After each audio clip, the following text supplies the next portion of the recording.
The Wounded Healer. Why I coach and train and teach in all that I do. Your pain is your superpower. Quote, in our own woundedness, we can become a source of life for others. You know, I heard this saying the other day and it just clicked. Those who have suffered greatly can leverage their experiences for others. This is why prison ministry by those who have suffered the system can help heal those inside the system. It is through experiences in these trials where wisdom comes. In some cases, as individuals' greatest gift to the world only emerges through the crucible of pain.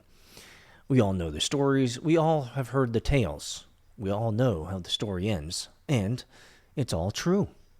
It's always been true. Those who have suffered are the ones that can heal others. I've suffered greatly in life, and so have you.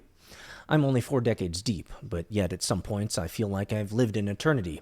Have I suffered from good and bad decisions up and down the entire spectrum of reality? Absolutely. This is the stochastic nature of reality. Topographical mappings of human potential are impossible to trace and track or even project. Life sure seems random at times, and frankly, with all of those bad decisions that you and I have made, the only constant in all of them is you and me. So let me count the ways in all honesty. I'm writing all of this and I'm speaking this out to you guys now because it's important to my soul that I put it down in some format from my brain. Now, as you guys well know, I took lots of notes, and this is just how I do brain dumps. I don't mind the honesty of it, as imperfect as it is.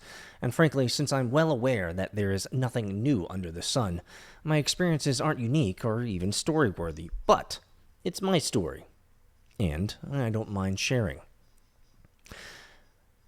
I started my life out as an orphan. I was eventually adopted. I don't think I need to expand on the importance of love, affection, time, attention, and physical touch in the early stages of child development. I lacked all of this in my formation. This created my internal and foundational mental models of the world.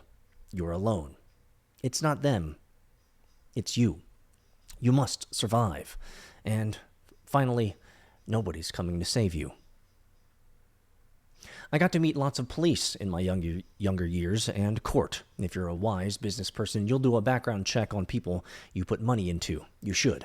I have people and entities run checks on me yearly. I used to have a top secret security clearance with polygraph for government contracts. Now, I'm no felon, but you'll see, if you do a background check on me, that I've enjoyed going fast since 1999.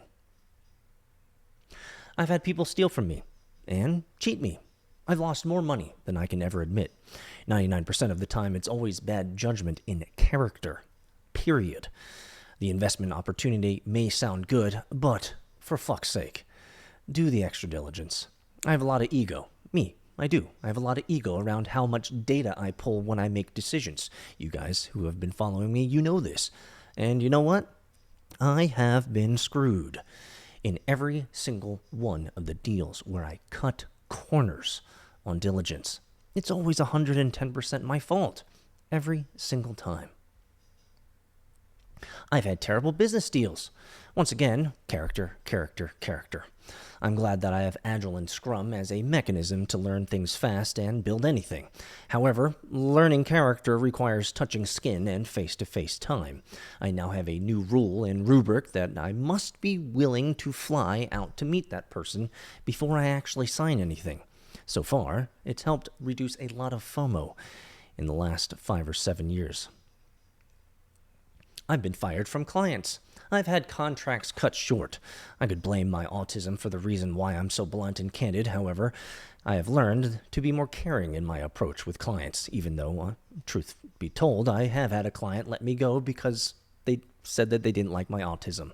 You can read my newsletter and blog post for that. I won't blow up anyone's spot, but I did go through a period of time where a group of Agile coaches and I discussed regularly how often we'd have clients, managers, or executives cry in the office. Yes, this was real, guys. Passion for real change hits hard and real feelings. We all want a better work life. Agile and Scrum can help make real effective change in organizations. Great coaches are willing to go the distance and allow real emotions to be part of the equation. Can healing exist within corporate walls? Absolutely. I've witnessed it myself. I've experienced close family deaths. We all will. I've experienced long-suffering debilitation. Many of us will experience this. And I've also suffered alongside loved ones suffering it. Most of us will as well. I've had 9 months of depression in the past. I've discussed this at length. You can go find it and the videos too as well online. I wish it on no one. For a deep thinker, depression is mental hell. I've witnessed multiple categories of evil in multiple arenas of life. To understand how to integrate one's shadow is an important rite of passage that many people never experience. It's not that I want you to witness evil in all its degeneracy, but to understand that you and I are capable of all of the evils in life, in the most dire of situations. We just have to wrestle and contend with that. Now, I have no solution for all of the evil that I've seen in this world. I have no solution for deep integration of one's depravity, but I will tell you this. The more that you are self-reflective and you've integrated your shadow into your life, you have a deeper understanding of humanity and the potential of evil in the world. This keeps you very alert and self-aware. Now, none of the above things that I've talked about that I've struggled with are new. And there are many others too. But the point is, we're all the same here, aren't we? And this is why I coach, teach, and train. It's my way of giving life to others. It's my interpretation of my gifts. It's how I fulfill the destiny of the gods. It's how I bring love to the world. My greatest moments in life, at work, home, play, or doing anything, are always a combination of just two things. Number one, a moment of relationship between myself and another. And two, fully understanding the other person because I fully understand their pain because I've been there. I've done that. I've experienced it. This mutual understanding, this shared understanding, this deep knowing, it has always allowed me to ask the right questions, provide the right context, and bring light into the moment in time with them.